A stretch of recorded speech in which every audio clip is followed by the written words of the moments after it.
উপসহকারী কৃষি কর্মকর্তা হিসেবে নিয়োগ পেয়েছেন সমস্ত কম্পিটিটিভ পরীক্ষার মাধ্যমে 2008 সালে উনি নিয়োগ পেলেন। 10 বছর চাকরি করার পর 2018 সালে ওনাকে চাকরি থেকে বরখাস্ত করা হয় এই বলে যে উনি কর্মক্ষেত্রে অনুপস্থিত থাকেন বিনা অনুমতিতে, উনি ঊর্ধ্বতন কর্তৃপক্ষের আদেশ মানেন না, উনি অফিসে অসৌজন্যমূলক আচরণ করেন, এই বলে ওনাকে চাকরি থেকে বরখাস্ত করেন।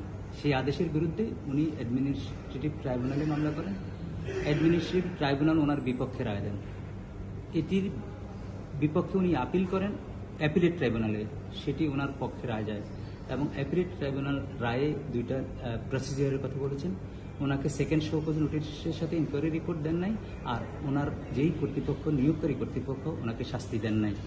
তো এই কেসটা যখন অ্যাপিলেট ডিভিশনে এসেছে উনি নিজে দাঁড়িয়েছেন, পরে কোর্ট বলেছে ওনাকে পাঠিয়েছে লিগ্যাল এইডের এখানে, লিগ্যাল এইড থেকে আমাকে নিযুক্ত করেছে ওনাকে সাহায্য করার জন্য। আমি গতকালকে শুনানি করেছি, আজকে আপনারা রায়টা দেখলেন। শুনানিতে আমি বলেছি ওনার বিরুদ্ধে অভিযোগটা হলো উনি কেন দরখাস্ত করে ঊর্ধ্বতন কর্তৃপক্ষের বরাবরে ওনার বকেয়া বেতন চেয়েছেন, এটি নাকি ওনার অপরাধ। আমি দেখিয়েছি অসৌজন্যমূলক আচরণ কি কিছুই নেই, আমি দেখিয়েছি ওনার যেই ঊর্ধ্বতন কর্তৃপক্ষের সাথে যে উনি বেয়াদবির কথা বলেছেন, যাই কিছু বলেছেন, কোনো বর্ণনা নাই। তো আদালত এই জিনিসগুলো বিবেচনা করে এবং প্রসিডিউরাল যে এরর হয়েছে, মারাত্মক এরর, উনি সেকেন্ড ক্লাস অফিসার, ওনাকে থার্ড ক্লাস দেখিয়ে যেভাবে ওনার অ্যাপয়েন্টিং অথরিটি ছাড়া বরখাস্ত করেছেন, আদালত এটি নিয়েছেন, শুনেছেন এবং শুনে গতকালকে শুনে আজকে ওনার পক্ষে রায় দিয়েছেন। তবে উনি যেই কালীন অ্যাবসেন্ট ছিলেন 18 থেকে এই পর্যন্ত বেতন ভাতা এরিয়ার পাবেন না, ওইটা এক্সট্রাঅর্ডিনারি লিভ হিসেবে গণ্য হবে আর চাকরি উনি ফেরত পাবেন। তো এই লোকটার 8 বছরের একটা যন্ত্রণার অবসান হবে, আর পাশাপাশি অবশ্যই উনি চাকরিতে যোগ দিবেন বলে আমি আশা করি। মাঠের অলরাউন্ডার আমি, আর ঘরের অলরাউন্ডার টাইলক্স।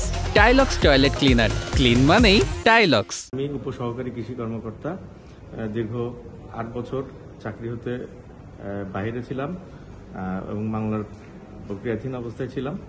আজকে আমার বিজয় হয়েছে। আমার sir Omar Faruk sir, barrister Omar Faruk sir আমাকে যথেষ্ট সাহায্য করেছেন লিগ্যাল এইড থেকে, যেটি আমার জন্য আশীর্বাদ স্বরূপ। চাকরি গেছিল কেন আপনার? আসলে আমি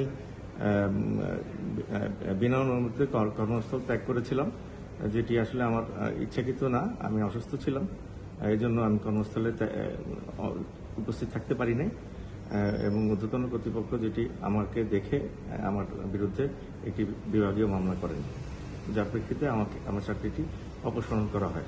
কত সালে? এটি 2017 সালের 29 সেপ্টেম্বর।